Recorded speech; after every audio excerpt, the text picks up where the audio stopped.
जय Shri Krishna everyone, welcome back to my channel. Friends, आज इस वीडियो में हम निर्जला एकादशी व्रत कथा सुनेंगे। निर्जला एकादशी का व्रत ज्येष्ठ मास की शुक्ल पक्ष की एकादशी को रखा जाता है। हिंदू धर्म में इस एकादशी का विशेष महत्व है और मान्यता है कि अगर आप साल में पड़ने वाली 24 एकादशी का व्रत नहीं रख पा रहे हैं तो निर्जला एकादशी का व्रत रख ले। इससे आपको हर एक एकादशी का फल प्राप्त हो जाएगा। इस एकादशी को सबसे कठोर एकादशी माना जाता है क्योंकि इसमें जल तक पीने की मनाही होती है। निर्जला एकादशी पर भगवान विष्णु की विधिवत पूजा करने के साथ ही दान किया जाता है और इसके साथ ही पूजा के समय इस एकादशी व्रत कथा का पाठ हमें अवश्य करना चाहिए, जिससे आपकी पूजा पूर्ण हो जाती है। तो आइए जानते हैं निर्जला एकादशी व्रत की कथा।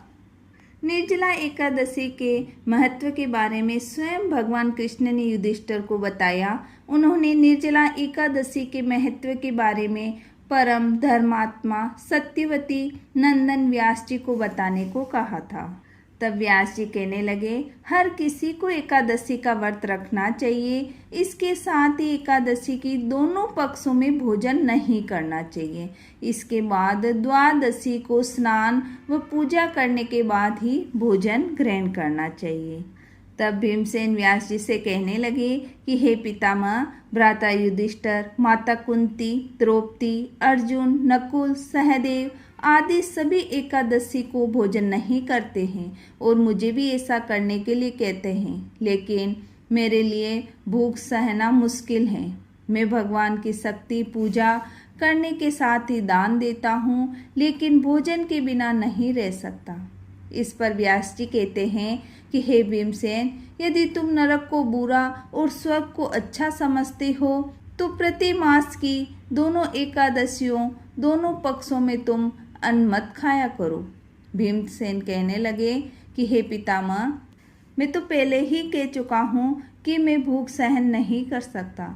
अगर साल भर में कोई एक व्रत पड़ता है तो मैं रख सकता हूँ, क्योंकि मेरे पेट में वृक्क नाम की अग्नि है, इसलिए मैं भोजन किए बिना नहीं रह सकता। भोजन करने से वह शांत रहती है, इसलिए पूरा उपवास तो क्या, एक समय भी बिना भोजन के रहना कठिन है।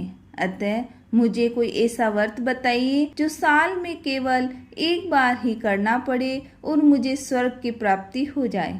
इसके साथ ही जीवन में कल्याण ही कल्याण हो। इस बात पर श्री व्यास जी कहने लगे कि हे पुत्र, बड़े बड़े ऋषियों ने बहुत शास्त्र आदि बनाए हैं। बिना धन के थोड़े परिश्रम से ही स्वर्ग की प्राप्ति हो सकती है। इसी प्रकार शास्त्रों में दोनों पक्षों की एकादशी का व्रत मुक्ति के लिए रखा जाता है।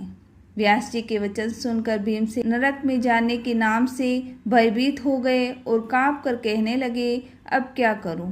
मास के 2 व्रत तो मैं नहीं कर सकता। हाँ, वर्ष में 1 व्रत करने का प्रयत्न अवश्य कर सकता हूँ। अतः वर्ष में 1 दिन व्रत करने से यदि मेरी मुक्ति हो जाए तो ऐसा कोई व्रत बताइए। ये सुनकर व्यास जी कहने लगे, वृश्चिक और मिथुन की संक्रांति के बीच ज्येष्ठ मास की शुक्ल पक्ष की जो एकादशी आती है उसका नाम निर्जला है। तुम उस एकादशी का व्रत करो। इस एकादशी के व्रत में स्नान और आचमन सिवाय जल वर्जित है। आचमन में 6 मास से अधिक जल नहीं होना चाहिए, अन्यथा व्रत भंग हो जाता है, यानी टूट जाता है। इस दिन भोजन नहीं करना चाहिए, क्योंकि भोजन करने से व्रत नष्ट हो जाता है। यदि एकादशी को सूर्योदय से लेकर द्वादशी के सूर्योदय तक जल ग्रहण न करें तो उसे सारी एकादशियों के व्रत का फल प्राप्त होता है। द्वादशी को सूर्योदय से पहले उठकर स्नान आदि करके ब्राह्मणों को दान देना चाहिए। इसके पश्चात भूखे और ब्राह्मणों को भोजन कराकर फिर आप भोजन करना चाहिए। इसका फल पूरे 1 वर्ष की संपूर्ण एकादशियों के बराबर होता है। व्यास जी कहने लगे, हे भीमसेन, ये मुझको स्वयं भगवान ने बताया है। इस एकादशी का पुण्य समस्त तीर्थों और दानों से अधिक है। केवल एक दिन मनुष्य निर्जला रहने से पापों से मुक्ति हो जाती है।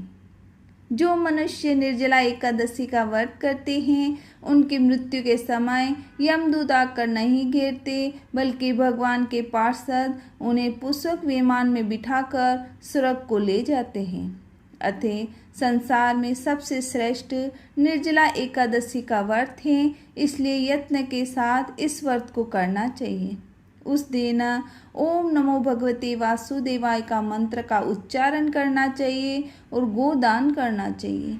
इस प्रकार व्यास जी की आज्ञा अनुसार भीमसेन ने इस व्रत को किया, इसलिए एकादशी को भीमसेनी और पांडव एकादशी के नाम से भी जाना जाता है।